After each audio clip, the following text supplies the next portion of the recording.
You are now listening to the Hot Take Hot Box.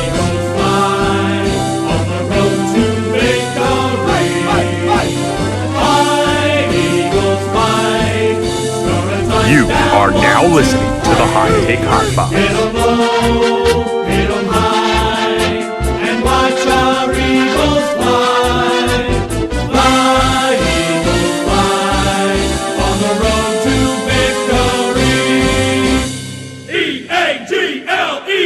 You are now listening to the Hot Take Hot Box. Ladies and gentlemen, it is the Hot Take Hot Box. The Philadelphia Eagles are now 10-1, Ty.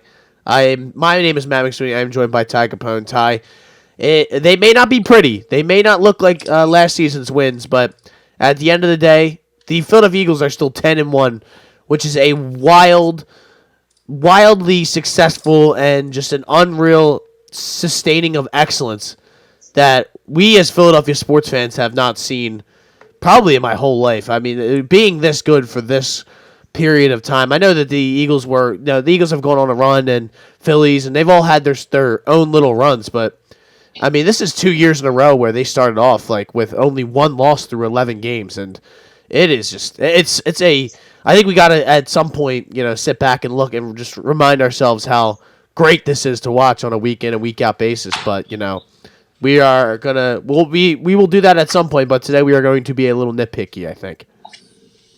Yeah. It is me, Ty Capone, as always.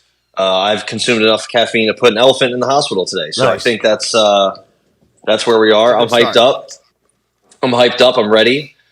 Yeah, I have a little bit of it's how are you going to tell people that are fans of a 10-1 team like, oh, the end is near or something? I don't know. But I think we have some certain things that really are going to be issues that are an issue right now. It just hasn't really,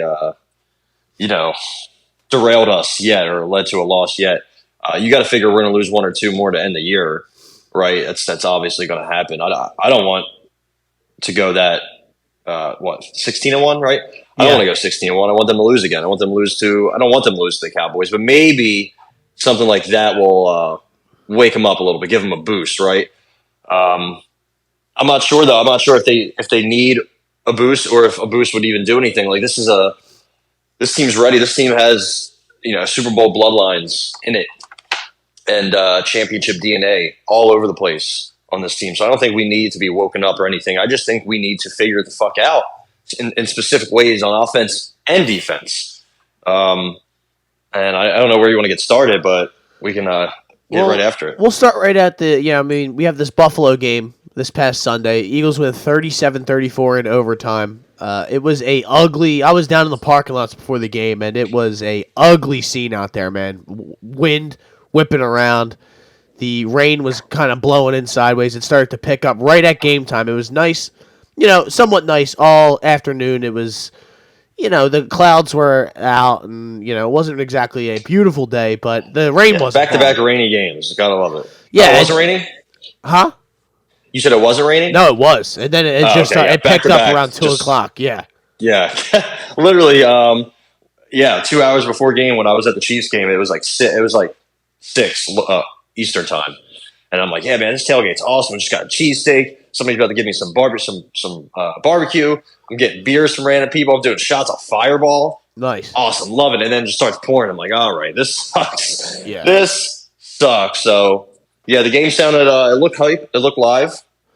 Yeah, it looked fun. I wish I was down there. They had the Kelly Greens on. Anytime it seems like the Kelly Greens are out, it's the environment just amps up a little bit. But I saw a dude jump off the top of a car through a table. I did want to see that at some point, and I did get to see it. So no complaints whatsoever there. Environment going into the game. The Bills fans are, like I said before, I kind of respect them. They reminded me of Eagles fans in some ways. They are. I mean, but there was a couple who were stirring the pot a little bit, and then they got a little concerned when he got circled by around 6 or 7 people saying, "Get the fuck out of this lot!" And the guy just started running away. I was like, "Oh shit!"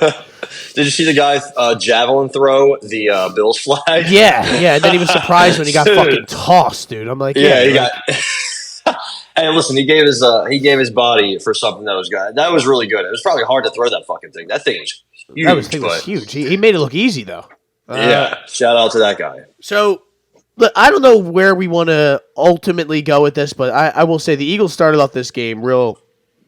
I mean, we scored first, but then it went downhill. After that for the first half, it was 17-7 at halftime, and then they come out after half and go. I think they went 3 and out. It was like a real quick where I was like, one of them things where you're sitting there watching the game, you're like, listen, if they come out strong here to begin the second half, we'll be fine. But if they come out and throw a dud up, we might lose this game. This is the last 2 weeks. It was just like that feeling where you're like, wow, we're going to lose this game. Like, we are not playing well enough at all right now to win this game. I don't know how they get it done, but it seems like the identity of this team has just kind of been where, we are not going to be an easy out. We are not going to quit. We are not going to give up. And they just kept fighting and fighting and fighting, man. Jalen didn't have a great beginning of the game at all. I mean, I'm pretty sure he had like 50 yards total, rushing and throwing, and that was in the third quarter. So we were not moving the ball. The offense has been a huge issue. Brian Johnson has been a huge issue throughout this entire beginning of the season. And now it's not just the beginning. You should have the kinks worked out or the problem. It's not like just the beginning of the season where we have to kind of get together and figure this out. I mean, we are 2.5 months into the season, Ty, and they have yet to put it together. Yeah, I mean, defensively, we have a good game, and then we have a game like today where should I say Sunday, where Josh Allen just did what he wanted. Didn't really have much help on the other side. I think Gabe Davis. I'm trying to figure out what Gabe Davis did before this game. He was on a stretch of like nothing burgers. Didn't even have a target last week against the Jets. I know they won big. The week before that, 2 for 56. The week before that against Cincy, 0. And then 6 for 105 against us with a touchdown. Just the Diggs didn't really do much, but that touchdown was big. Who else? James Cook, not necessarily running the ball, but in general, had a good game. Dalton Kincaid didn't do much, but he was open. Josh Allen it was pretty much just the Josh Allen show. 81 yards rushing, 2 touchdowns, 339 yards passing, 2 touchdowns. He was only sacked once. He did throw the ball 51 times, but kind of had to. I mean, he doesn't really get much help from that team. Like I said, I like James Cook. I like Stephon Diggs. I like Dalton Kincaid, but that's really it. Khalil Shakir had a decent game. Like I said, Gabe Davis had 100 yards and a touchdown. He had like a 93 PFF grade. I think Jalen Hurts was in the 75 range. So good quarterback play all around. But on offense, I mean, we have some low grades. Quez Watkins came back. Didn't even notice he came back. Was he out there? He played 16 snaps. Julio Jones played 47 snaps, and I got to be honest, didn't know about that. Besides the one screen he caught for 0 yards.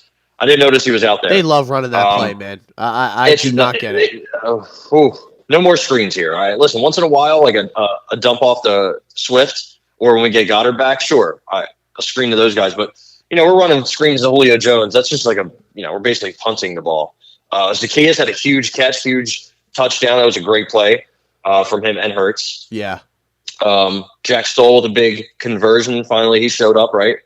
But offensively, still A.J. Brown lately, we haven't really noticed much of him, which is fine. The good thing about him and having him and Devontae, if one of them has a bad game or a bad stretch where they can't get open or whatever it may be, obviously nobody's perfect. You have the other one to rely on. I did like the red zone calls. Some of the red zone calls they made. The touchdown to Devontae Smith. I like that little pump fake. The touchdown to A.J. Brown was nice, right? Fake the inside dive, the RPO, and then roll out. You pretty much have Jack Stoll there, and then Julio. AJ slides behind the defenders who are looking at Jalen as he might run or dump off to the tight end right in front of him. Boom, wide open touchdown. So I like the red zone play calling, which never has been good this year, right? I feel like we haven't had good play calling all year in general. QB draw. The QB draw. Listen, Tony Romo wanted that QB draw so bad at the end of regulation. He kept calling for it. He's like, you guys got to run it. You got to run it. And then we ran it and pretty much ran ourselves out of field goal range. Yep. Good thing there is no such thing as out of field goal range with Jake Elliott in the rain. Unreal. Big balls, 60 yards. When he first kicked it, I couldn't tell where the fuck it was. I was like, wait, where is it? He's nasty at those, man. He kicks them low, quick. high velocity kicks, and that thing just dipped right in. And what else can you say about Jake Elliott? He has won this team many of games in his history with us. He will miss a 35-yarder once in a while, but I think that more than makes up for it when he nails a 60-yarder like that. DeAndre Swift got involved a little bit. I feel like the problem with Swift in the running game, you don't have Hurts who's 100%. He did run a little bit, right? He had 14 carries, and I feel like he's been getting a 10 carries-ish almost every game. But a lot of those are the brotherly shove, the tush pushes. But there's a lot more designed runs this week. I think he is healthier than he's pretty much been since week 6. Yeah. Swift, 14 for 80. Also had 1 catch for 4 yards. He's not doing much in the pass game, but I feel like Swift had the 36-yard run and a couple other ones. But other than that, man, he was kind of held in check. He just had a couple, pretty decent runs.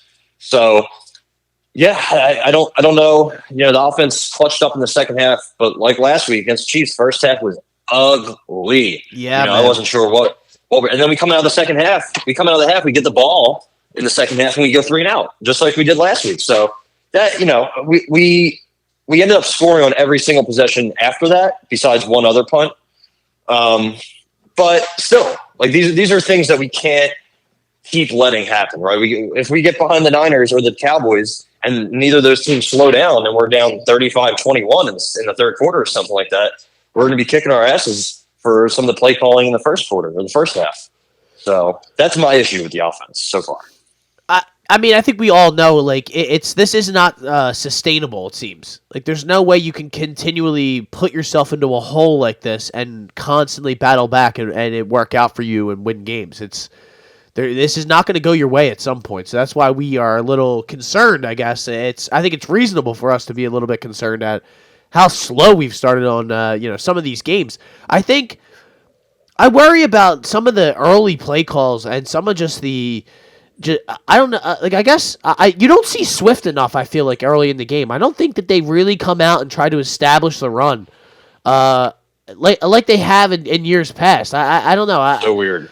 Is it just me, or I don't know if you even know if the numbers back that up, but it just feels like you'll see Gainwell in the first half more than you'll see him in the second half, and I feel like I like mixing him in, but like I don't know. It just seems like they have a script, right, and they want to abide by that script, whatever the Brian Johnson script is, and that's really it. I don't know. I mean, the first half, like, how many times? What do we even do? We punt, touchdown, interception, punt, fumble, and then we had the end of half. So like where Jalen needed out. So like, it's just running on second and long, screen the amount of screens in general. I do like the QB draw, but I love it. I love it in the red zone, not so much anywhere else. Especially if it's second and long, third and long.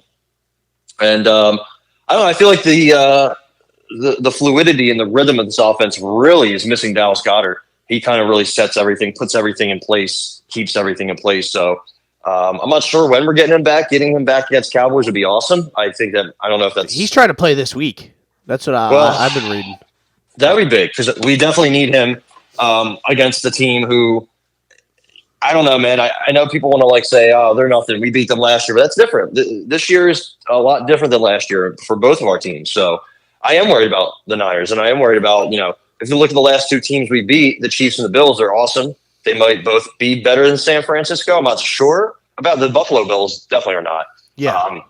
But neither of those teams have the firepower that San Fran has on offense. If Purdy's playing well, he hasn't really had many bad games in his career. I know it's been a short sample size, but he's playing well week after week after week.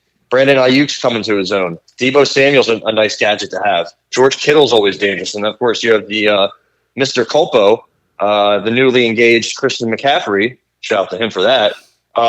He's always dangerous, and their O-line's good. So that's a scary team, man. And then their defense is awesome too. I guess we could get into the defense. The Eagles' defense, but I'll let you segue that way if you want. Yeah, so before I guess we get into the 49ers, I want to close out the Bills conversation. And I mean, the Bills are, as much as we respect them and, they've had good seasons, I mean, they are 6-6. Sean McDermott's probably going to get fired after the season. At least he should. I don't know if that's the case, but It just seems like no matter how well they play and what they do, it just doesn't go there. Things just find a way to not go their way. I will say the concerning thing, at least for good portions of this game, was that Josh Allen was not being spied at all throughout this game, and on third downs, he was easily able to pick up a couple of these first downs with his legs. And I don't know what the thought process or what Sean Desai was thinking. I don't get it at all, because it just seemed like it was so inevitable that he was going to he was just dropping back and waiting for the pocket to kind of create itself so he can figure out a way to get out, and he was making the first guy miss every single time. It was time. And we couldn't tackle him. I mean, obviously he is a big dude. He's not easy to tackle, and he doesn't go down easily, but it just seemed way too easy for the Bills to pick up hard first downs and to move the ball against us. I mean, you saw how many yards they had, and they were just moving it up and down the field. But again, when it mattered, the Eagles took care of business. Jalen Hurts, kind of came alive, and that throw to Zacchaeus was unreal. That play going to his left, stopping, dropping it right into where only Zacchaeus can make a play on it was incredible. Like you said, the Devontae Smith, like Jalen Hurts is still him. There's no doubt in my mind. He played well. Yeah, like he is still an elite player. It's the concern more is of the guy calling the plays and the spots that this team is being put in, and the fact that we were not even able to pick up any first downs in the first half. It was really concerning how much we were getting shut down, and it was just roll out, throw it out of bounds, roll out, throw it out of bounds. The incomplete first pass. drive, right? 3 throwaways. Yeah. Crazy. It's just it was concerning, but they came alive. I would just like them to come out with a little bit more urgency to begin the game and kind of establish their dominance. They're going to need to do that this Sunday, and I guess we should just get right into it because they're 3-point underdogs, man. They Vegas and the public does not think the Eagles have a chance to win this game, and I mean it's in our house. The Niners have looked great, but we are still the Philadelphia Eagles, and we're still 10-1, and we are still the best team in the NFL. I don't think that can be really disputed. I mean, we may not be playing at that level, but we are still 10-1, and we, this supposed gauntlet that we have had to go through, we've passed every test so far. 3-0 in the gauntlet. So, Ty, what are your thoughts going into this Niner game? How do you feel? Are you feeling confident? I know we're a little concerned, but overall, what are your thoughts? Yeah, I have some concerns with their defense. I think their defense is really solid, so I think possibly our offense could, if we fuck around, we could stall out a little bit. Nick Bosa, Fred Warner, Eric Armstead, Javon Hargrave, former Eagle great that we couldn't retain, unfortunately. Charvarius Ward, Hufanga. Talanoa Hufanga. Dave, not Dave, but Dre Greenlaw. Out for the season, by the way, Hufanga. Hufanga? Towards so ACL. We'll take that. I didn't even know that. Then they get Chase Young for, pretty much nothing, so that was good.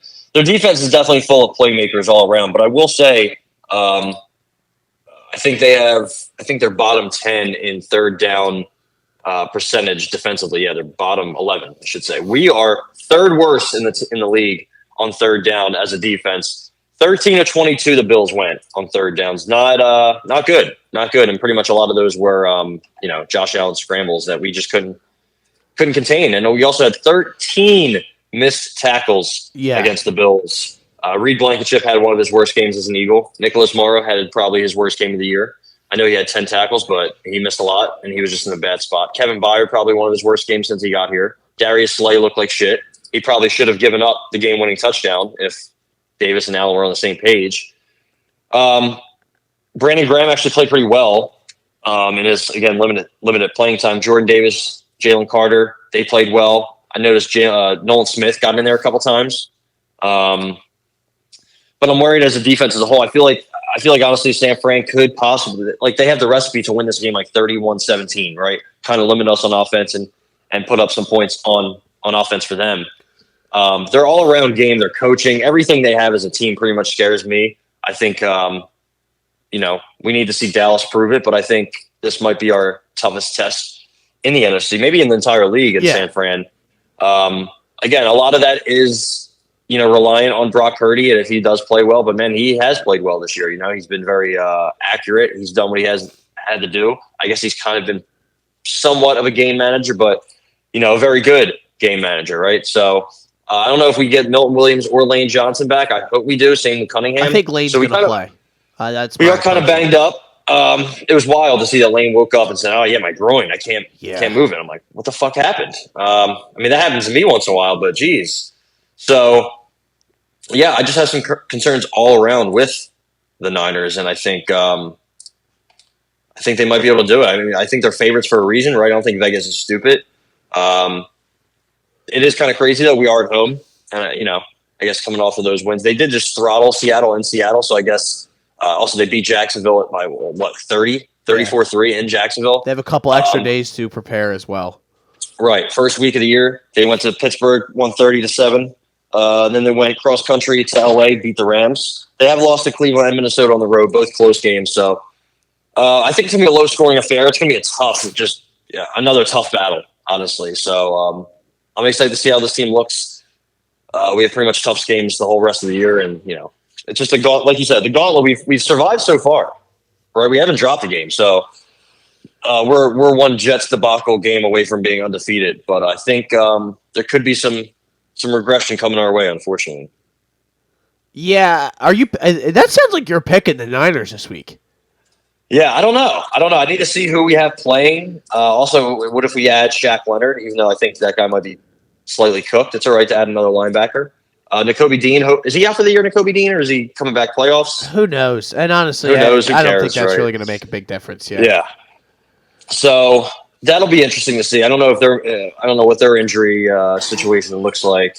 I think Trent Williams might be hurt, but I'm not sure. Let's look at their injuries actually.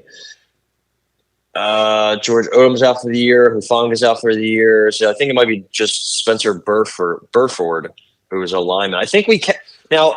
The pass rush for us, it's been weird, right? I feel like we're getting home-ish.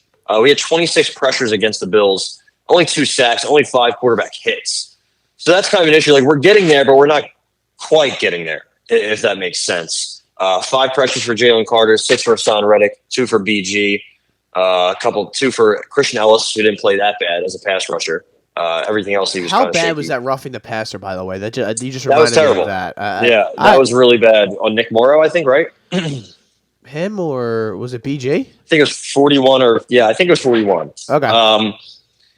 Tony Romo, said it right away. He said, I don't know about that. So was it BJ who hit him late? I'm trying to remember. I don't. Okay. I honestly don't remember. I was so infuriated that it just kind of. Yeah, we had a couple. We've had luck this year in general, and we've had some no calls. Like the horse collar. I still think that was a horse collar, but I'm also not sure, right? Because he grabbed the inside and then he kind of grabbed the outside. Not sure about that, but the one pass interference, I think it was on Diggs, where Slayer Bradbury grabbed his jersey. I don't know how they missed that. I don't know how refs in general this year, NFL refs, have gotten worse. I don't know how they're so fucking bad at their job that they don't know what they're doing. They don't know what they're watching. There's stuff that's happening in front of them. They miss it. It's not just, things that happen to or against us or to or for us. It's all around the league. I notice it. So refs, the ref show has been a joke. I'm glad that we're the recipients of good calls and bad calls. I'll take it. I'm not going to complain about the refs helping us out. That's for fucking sure. But eventually that's going to probably fix itself. And I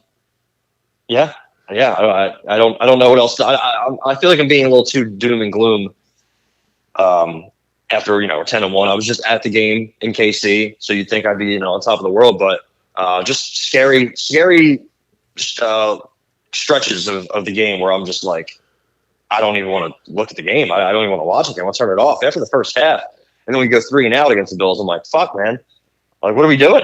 Yeah, this is a repeat of last week. It started to really feel bad. It's probably the worst I felt all season about a game, other than probably the Jets game. I was just like, what? Like, no matter what we do, it's not working. And I don't like any of the offensive play calls. Last year we did not. I think I underestimated how good of an offensive coordinator Shane Steichen was, because it's this year I just have such anger and just no confidence whatsoever in Brian Johnson. And I don't even know if it's him or if it's Sirianni and a combination of the two, but it has not been a cohesive game plan for any of these games, it seems. It's every week is something different, and it's just a weird style of somewhat of a college-like offense where we're running these bubble screens and these QB draws and those down-the-field plays that we had to A.J. Brown last year, and Devontae Smith, they're not there in abundance like they were last year. They're not there this year like they were last year. So I guess that is ultimately the concern. But at the end of the day, like we keep saying, we try to keep telling ourselves, we're 10-1. We keep winning these games. But again, it's not, we don't really believe that this is sustainable. So ultimately, I do think they find a way to win this game on Sunday. The big concern for me is that advantage that the play caller, that being Kyle Shanahan for the 49ers, compared to what we have going on, which is, Brian Johnson and a lot of just kind of confusion and no identity whatsoever.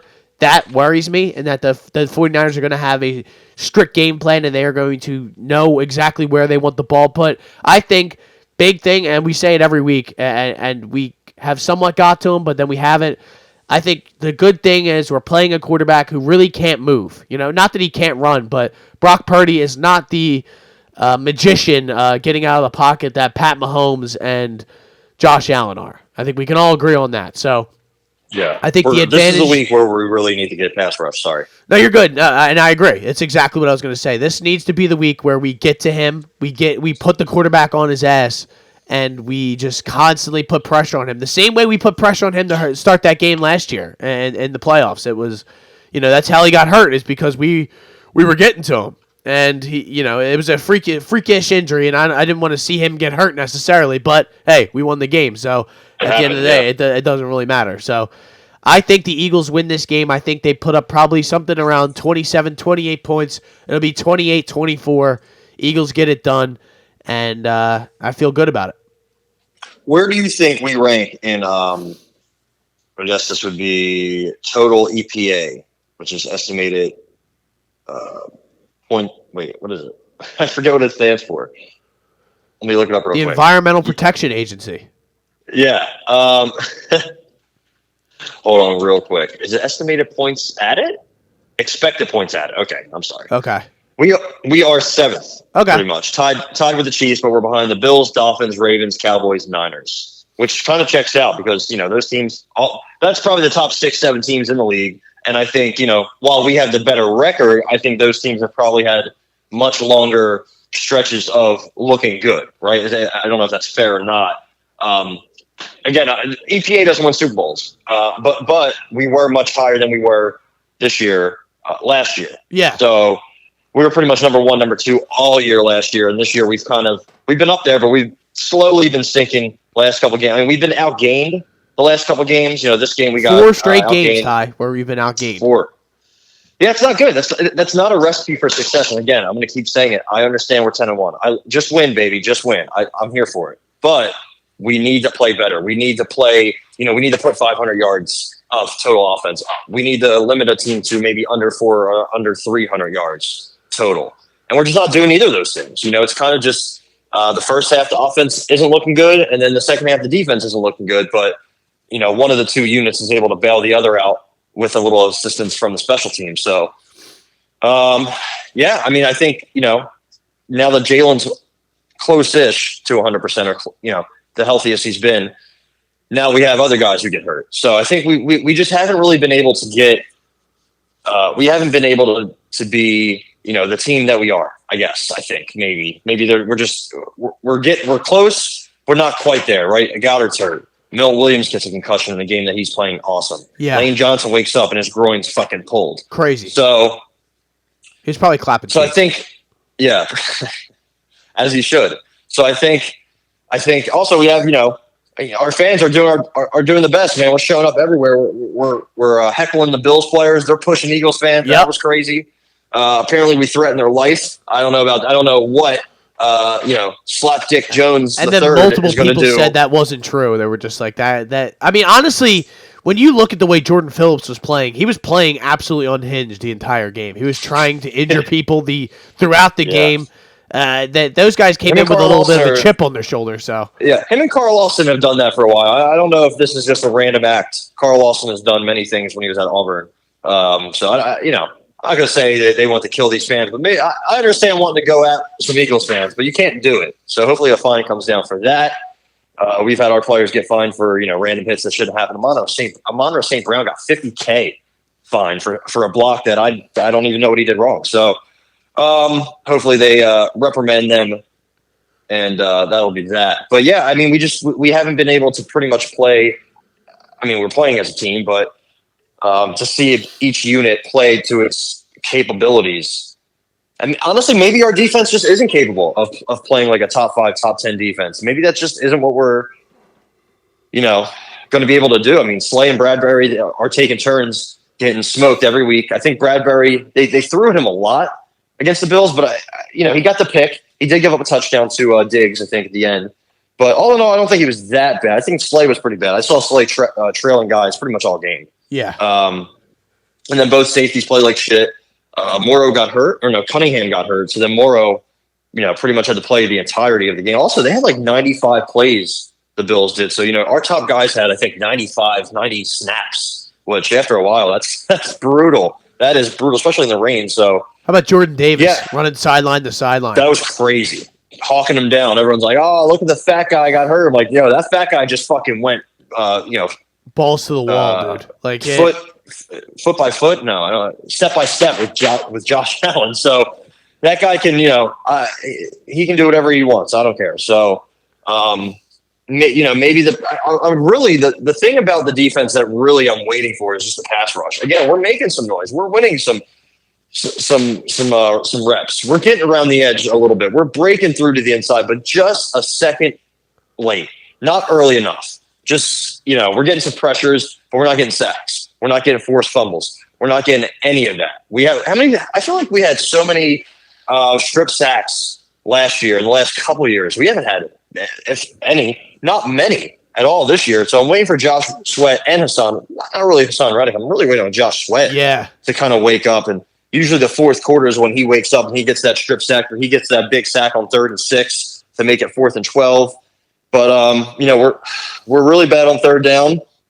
And I think we're the 3rd worst in the league behind, I think, Arizona and Chicago. Like, that is not the company you want to keep. No. And getting off the field on 3rd down is huge. One of the most important things for a defense. If we're not going to get turnovers or sacks, we need to get the fuck off the field. And we just haven't been able to. And if we keep doing this, if we keep tasking our defense, which is banged up, to stay on the field for 80, 90 plays, Christian McCaffrey, Brandon Ayuk, George Kittle, Deebo Samuel, these guys are going to hurt us. They're going to make us fucking pay. So that's crucial. Again, I think we already talked about it, but getting to the quarterback, number one priority this week and going forward against Dak Prescott, because what CeeDee Lamb and some of their guys can do. So, I just need to see more from some of those guys. Also, I think it will be a huge factor is stopping the run, not letting Christian McCaffrey. It's kind of the similar to the Eagles. This is the way the Eagles need to play defense: is shut the run down, make a team one-dimensional. This is how we were so good last year. We were able to shut teams down, get up to a lead, and then make them throw the ball so that our pass rushers could just know what they're doing, attacking the quarterback. Yeah. We haven't exactly been able to do that this year, and that's, I think, what has held us back. I think if we start getting that pass rush, we'll be having different conversations about how good that secondary is and how good they look. It'll be much more positive compared to what it has been. But Ty, before we move on, I did want to talk about Shaq Leonard. That is the the rumor or the conversation of him being waived by the Colts. He's meeting with the Cowboys, and now he is scheduled to meet with the Eagles. Obviously, there's a reason that he was released. He's been going through some medical issues. He had a back surgery, and I believe the end of the 2021 season. It caused him to miss a good portion of the 2022 season, and I think he only played 3 games in 2022, and then this year I believe he had a problem with the limited amount of snaps he was playing in. in a game-to-game basis. So they gave him what he wanted. He's being paid a lot. And he was like, hey, you know what? Get me out of here. So they cut him, and now he's a free agent. He is what? He's 28, I think. Right? Yeah, he's 28 years old. And it's never good when a guy's getting cut like that, who is a 4-time All-Pro. He is he's shown he has a pedigree. He's been a very good player in this league. Led the league in tackles, has led the league in forced fumbles, 3-time Pro Bowl. I mean, he has a resume behind him. But I guess the more important conversation is how much does he have left in the tank? And I mean, having any issues with your back or having surgery on your back, it's a very shady / questionable thing to kind of bounce back from, and you just don't know what a guy's going to look like after that. I mean, for example, this is the first thing that just popped in my mind, but I mean, look at a guy like Ben Simmons. Ever since the back issue has been a thing, he has not looked anywhere near the same player that he was in the past, and that's not only just from his play, just his physical movements and stuff. He just doesn't look like the same guy anymore. You can't do anything without your back. I know it's kind of a fucking cliche thing to say, but Ty, it's true. Even if he doesn't, maybe he's not the player that he used to be, I think that guy can add something to our team because what we have in the linebacker room is not exactly a who's who of names. Yeah, I think adding him, mixing him in with Morrow and Cunningham, and if Nakobe Dean comes back, just having those guys around, it's a good interchangeable group, I would say. The only problem I have with Leonard is I think he might be cooked. I think he's had a couple of concussions. He had the back issue that I think flared back up, right? I think he had a setback last year in November after he had back surgery in June, and then he had another procedure in November. So multiple procedures on the I guess vertebral disc bulge. Not great. I don't like a disc bulge. I don't like discs bulging at all. No. So yeah, it kind of lingered around June, all of last year pretty much, and then this year I think still having issues with his back, neck, head. So it's been a thing that's happened.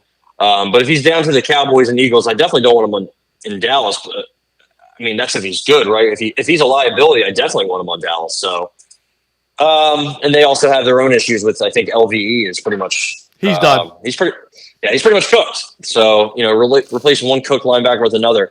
I don't know. I mean, I would take him. I think he left Dallas without a contract, so that's good. He's coming here too. So, yeah, I'm not too sure. I mean, I'm sure he has some familiarity with some kind of players or coaches on our staff. We love having Colts guys around.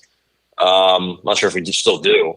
It would be really nice if we had Shane Steichen still around calling plays, but I'll take him. Yeah, I mean, who am I to say no when we have, Zach Cunningham, who I thought was completely cooked, and he's actually ended up playing pretty well, and Nick Morrow was like a special teamer, and he's playing really well. So, yeah, I would take him. And I think we only have like $2 million in cap space. Cowboys have $6 million, so I guess they can offer more money. But I don't know if either team really going to be offering that much for this guy. So I guess we'll see. I think it's probably going to be a decision this week, I would assume, and then he's going to play in the game next week where we play each other. So yeah, I mean, I guess that would be up to him what he is viewing more. I mean, if the Cowboys can really offer him double what we can offer him, then maybe that would be a sort of a deal breaker. But I think for him, he's probably his ideal situation is to go to the team that he can get on the field and play the most with so that he can look good, maybe play in the playoffs, get that spotlight on him, and then get a contract this offseason from whoever,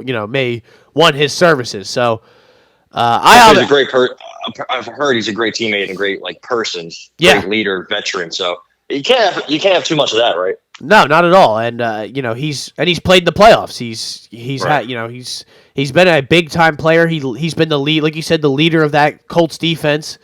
And obviously, I don't think we are in position to really be turning down great players. I mean, we are a team who added Linval Joseph and Ndamukong Suh, and we were like, wow, these guys are cooked, but they were huge parts of our run last year. So notice they haven't played this year for anybody. So. Exactly, and it's like maybe these guys when you have such a good defense, or at least a defense with this much talent that we have, then I think that guys like a Shaq Leonard can come in and make an impact, and it'll hide some of the blemishes that his game probably has now, or with his maybe declining physical ability. I think we still can make an impact, man. I think he can still make an impact. So I hope we end up with him. And I think really, like you made mention of it, if it's between us and the Cowboys, whether he's cooked or not, I would like to keep him here. And even if he's cooked, he doesn't have to play. You know, we can get him off the field. But I'd rather him come here than go to the Dallas Cowboys. So, do you have anything else left for our Eagles before we move on a little bit and we get to our Philadelphia 76ers? I don't think so, yeah. I think I'm good. I mean, you want to talk about real sort of up and down situation here. You know, I know last week we were eliminated from the in-season tournament. I have just finally gotten over that. I know. I was crying all week. It's tough. But the Sixers have kind of bounced back. Embiid did not play that next night against Minnesota, and they lost, which it can be expected. But he comes back against the Thunder, and he puts up a nice, 37, 11, and 9. I'm sorry, 35, 11, and 9. I read the wrong side of the sheet here. Maxey with 28, Melton with 14, Harris with 16, Nico Batum, who has changed his name to, instead of Nicholas Batum, but he had a nice 14 points. And then Sixers come out and just throttle the Lakers at home last night. That was a showing. Insane. I mean, listen, Embiid, that's 2 straight games where he is in the triple-double neighborhood. Yesterday was a triple-double, 30, 11, and 11. Maxey had 31. So. Yeah. In only 31 minutes he gets that done. Nico Batum had 10 points. Don't forget that. And Pat Bev had 12. Marcus Morris had 16. So, yeah, how about that? Pat Bev getting in Austin Reeves' face. Gotta love that. But you also gotta love Paul Reed talking shit about Anthony Davis and him coming out and throwing up a stinker. So, it was a good night for the Sixers, man. And it'll be, I know it's like the slog of like watching the baseball season now. When your team is a perennial playoff team, it just seems it's like kind of like the Phillies, where it's like, just get me to the playoffs, man. I don't, not going to get too worked up about all of these games, but it is good to see it, and it's more just about the individuals and watching a guy like Embiid, who, I mean, we've discussed this, on this podcast, and just talking about the Sixers in our personal lives. We like to bring up the personal life in this one, but his passing ability has never been a strong suit of his, and he has been a turnover machine in recent years. Now, if he's going to be able to find guys and, pass out of these double teams and really become a weapon, sort of the way Jokic is, Ty, we are going to be very dangerous, very, very dangerous in April, June, and May. Yeah, right. If he's going to be doing some of the things he's been doing lately, that's scary. Like you said, he's pretty much been a walking triple-double lately, averaging on the season, which quietly, we're 16, 17 games in. So, we're not halfway there, but we're slowly chugging. Embiid averaging a nice what? I just had it and I lost it, so that's good. Always. It's always good to... the same thing happens to me all the time when I'm doing this. I have a page, and I have this information, and then something else pops into my head, and I'm like, instead of opening a new tab, I just use the tab I'm on and just go to something else. But yeah, I don't, listen, it's rough. It's rough for me out here. He's averaging 32 a game. 32, 11, and almost 7 assists. He's second on the team in assists behind Maxey, barely, averaging 2 blocks. His turnover is only a little bit less than 4. Take that. Assist-to-turnover ratio is almost 2. Again, take that. And I think he's shooting pretty well from the field, right? I think he's 32% from 3, almost 50% from the field, and 88 from the line. So, again, you take both of those things 100%, playing better defense. I think he blocked AD last night, if I remember correctly. That was nice. And then Maxey still playing out of this world, still averaging, 27, 5, and 7. Awesome. Getting about a steal a game-ish. We do miss Kelly. We do miss Kelly Oubre. Hopefully he's coming back not soon, right? It seems like it's getting closer and closer. The Pelicans, which I think that Pelicans game is that tonight? It's today's 29th. It's tomorrow. So, yeah, probably not right away, but somewhere on this road trip, we're going to get him back. The free throw shooting has been good. The 3-point shooting has been pretty good. Oubre before he got hurt was at 38. D'Anthony Melton leading the second in the team in threes made. Maxey 56 of 139 already. He's not shot, man. He's letting that bitch rip, and I think that's the most impressive thing with Maxey. He's shooting from 33 feet. He's shooting from 30 feet, 35. He's letting it go. He's been very efficient. 46 from the field. That's fine. And like I said, Tobias Harris shooting a nice 53. Only 32 from three, 91 from the line. So we got to see more from Tobias in that sense. But he is averaging almost 20 a game, right? 19 and 6, a couple assists. So he's been a pretty decent role player. Bless you. D'Anthony Melton, 12, 4, and 4 with about a steal a game. I think he's shooting 41% from three. So he's been a very good 3-and-D kind of guy who's able to, dish out some assists, grab some boards, kind of do some of the nasty work.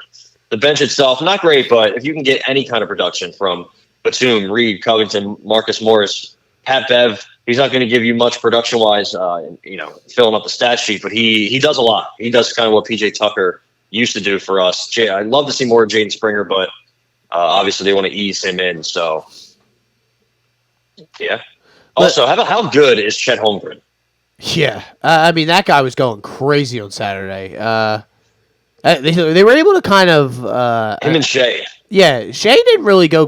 He was going crazy in the first half. I think they kind of were able to get him under wraps in the second half. But I gotta say, man, I have just been so impressed with Joel's kind. He's kind of taken on that. I think he took it personal with Jokic winning the title last year, and how sometimes him bringing the ball up the floor. Embiid does not look to pass the ball to the point guard immediately anymore. He's taking it up, and I know a lot of the old school guys will not like that, and they will say, that big guy shouldn't be dribbling the ball. Well, that big guy's an all-time great, so I think he can do whatever the fuck he wants, so long as he's not turning the ball over at a rapid level like he used to do. His turnovers are kind of in the same area. He kind of historically averaged around 3 to 4 turnovers, a game. And he's still right there, as of now. And his assist numbers are, 2 more than they have been, and his whole career. He started out at 2, moved this way. He kind of hung out at 3 for a little bit. The last 2 years he was at 4. Now he's up to 6.6. So wild. If he could keep that up and he can pop out every once in a while for a couple games with, double-digit assists, then that just exponentially makes the Sixers so much better, man. I think people are going to underestimate how huge that is. And I think the Sixers are, they're going to add somebody. We just don't know who that's going to be. I think the rumors are now that Levine's going to wind up going to L.A. Totally fine by me. They can have him. And we've talked about, and we're going to keep talking about it, how we just need another defensive wing who can score. And I think the big thing that we keep talking about as well is that we need Oubre back. And it looks like maybe, it's not going to be tomorrow, but he's going to join the Sixers on the road trip. Maybe on that second that second game, that we will get to see him finally make his return. So I feel good about the Sixers, man. It is, they've kind of quelled my concerns and calmed me from what, that after they started out 7-1, 8-1, the stretch after that was not too good, but they were able to kind of bounce back. And now with getting Oubre back, things are only looking up. I feel good. My Flyers, if they win tonight, Ty, they are tied for second in the Metropolitan. They have a big game against the Hurricanes tonight. I know you will be locked in and tuned in to that one. Meanwhile, the Blackhawks, they have a lot of issues. I think apparently the newest rumor is that Corey Perry had sex with Connor Bedard's mom, so they released Corey Perry today. He's on waivers. Wait, what? That's just the rumor. I don't know. Apparently, they had a bunch of the players' mothers with them on a mother's trip. There was a rumor that Corey Perry banged Connor Bedard's mom, who is pretty good looking. And now I'm seeing that it was actually. Again, these are all rumors, but apparently the newest rumor is I just had it on my thing. Apparently it had something to do with Chris Chelios' daughter, who was also on the trip, and I think she or he, I think it's him. I think he is the color commentator for the Blackhawks. So it looks like Corey Perry fucked around and found out. I just don't know who he fucked around with, but he's off the team. He's gone from the team now. There was they had a practice. And he was signing a bunch of autographs after practice with the kids. And everyone's like, look, Corey Perry's not such a asshole. And I'm like, yeah, I still hate him, but sure, he's a nice guy. He loves the kids. He's signing autographs. He's a great veteran presence. And then 2 days later, like, yeah, we don't know where he is. He's not on the team anymore. I'm like, what? What do you mean you don't know where he is? So that looks like the latest with him is he is off the team. He's on unconditional waivers, terminating his contract effective immediately. And I think they're coming out with a press conference soon. So that's the latest in Chicago. They're also the second worst team in the league still. So that's pretty much how things are going. After an internal investigation, the Chicago Blackhawks have determined that Corey Perry has engaged in conduct that is unacceptable and in violation of both the terms of the standard players contract and the Blackhawks' internal policies intended to promote professional and safe work environments, the team said. So he did something, man. I'd love to know. Yeah, that sounds pretty good. I mean, listen, I don't know if it's a breach of contract to have sex with one of your teammates' moms or wives. I don't know if having sex in general. I mean, look at Josh Giddey's situation, your boy. I don't know if having sex in general constitutes a release, but I imagine they would stretch the rules to say if you have sex with the franchise's star player who's still 18, if you have sex with his mom, you're out of here, bud. So again, I don't know if that's what happened or if the whole Chelios situation happened. Are dogs, man. It seems like this is like a common occurrence. Like, wasn't Patrick Sharp banging someone's wife or something when he was on the Flyers? Yeah, there's a rumor. There was a rumor when he was on the Blackhawks that he had sex with Kane's girlfriend and Duncan Keith's wife.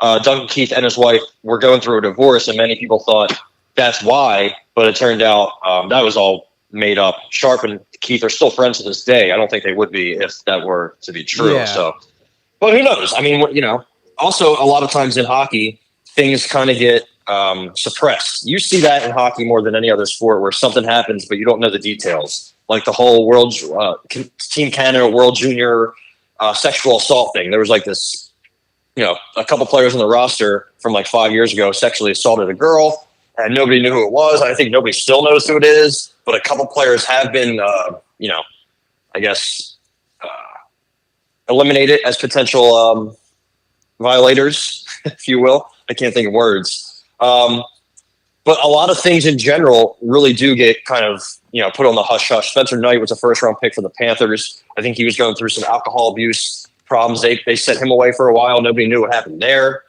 So this happens a lot. When Jonathan Toews and Marian Hossa both went through odd retirements / whatever's with the team, the Marian Hossa had like an allergy to the equipment, so he couldn't play ever again. But that was on the hush-hush for a while. Jonathan Toews was away from the team.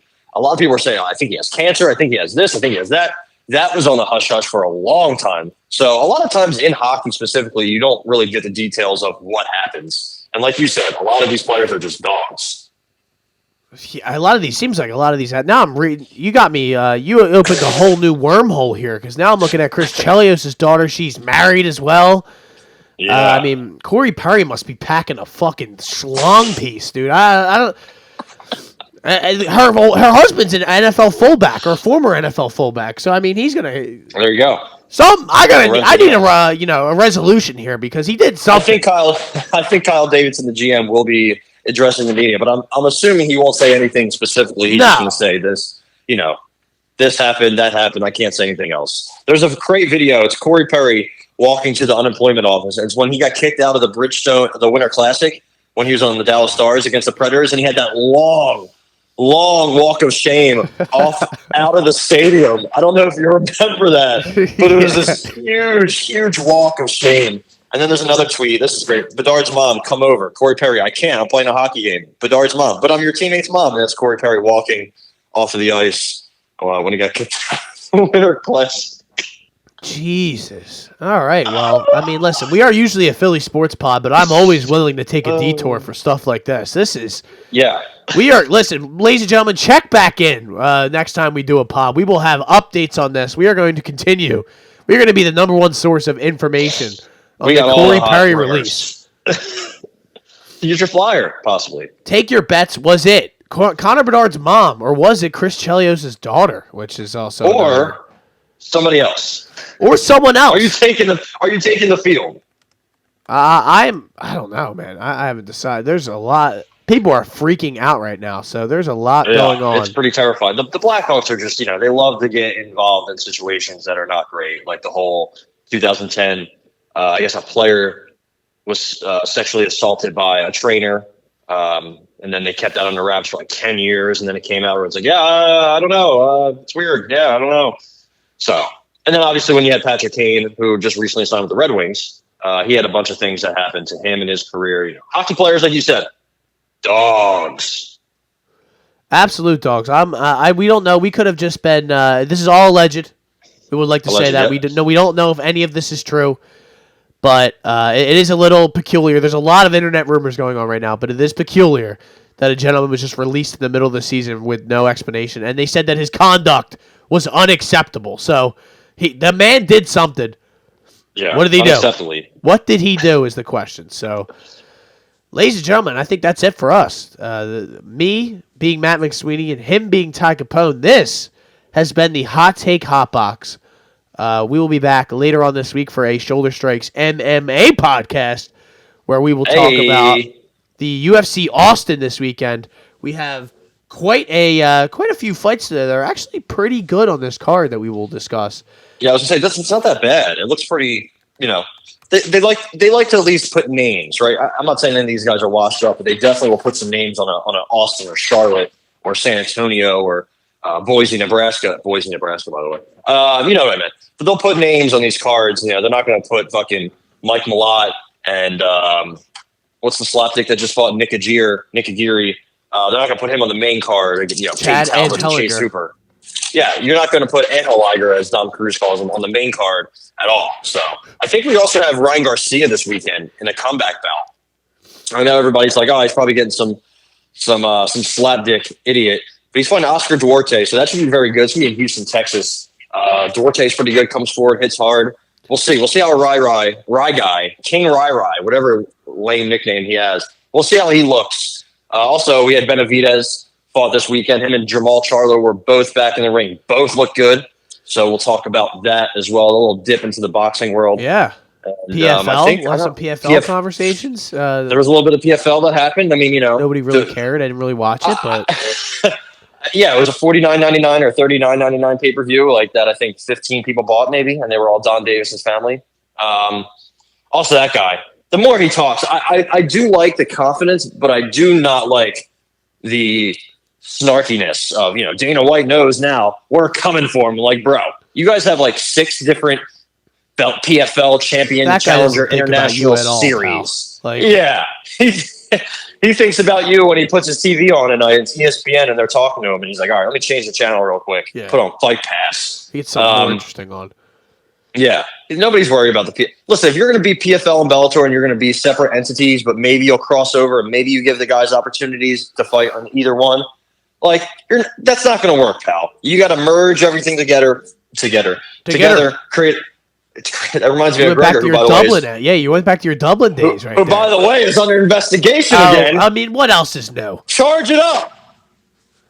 Throw him in jail. It's about time, dude. Honestly, it either ends in him getting viciously knocked out or him going to jail for life because there's no other way. It could be both. Honestly, it could be both. Michael Chandler could knock him out cold in a minute, and then he could, kill his wife, and you're like, they're going to need Justin Gates here. They're going to need to hire a hired gun in here because Michael Chandler's not getting it done. Marlon Moraes, could you imagine? Ooh, wait a minute, I have a sneaky good fight for you. Right? Ready for this? Summertime comes. You're like, I don't know who Connor's fighting, but he says he's fighting somebody. The UFC just announces they signed somebody, and you're like, whoa, I didn't think they were going to sign him. And then International Fight Week, Conor McGregor at 170 against MVP Michael Venom Page. What do you think? I think Conor might get cooked there. Really? That would be concerning. Just because, I mean, MVP's much bigger than him, isn't he?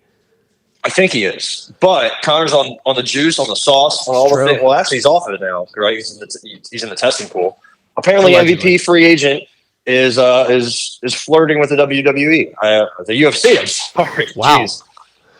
Or both. I mean, I don't see why you could. WWE, man. Wow. The WWE and UFC have merged-ish. So we have mergers all around the world. UFC, WWE, the Saudis, and everybody else that they pay. PFL and Bellator. So maybe we get Patricio Pitbull in there at 155 against Max Holloway or Dustin Poirier. Listen, sign me up.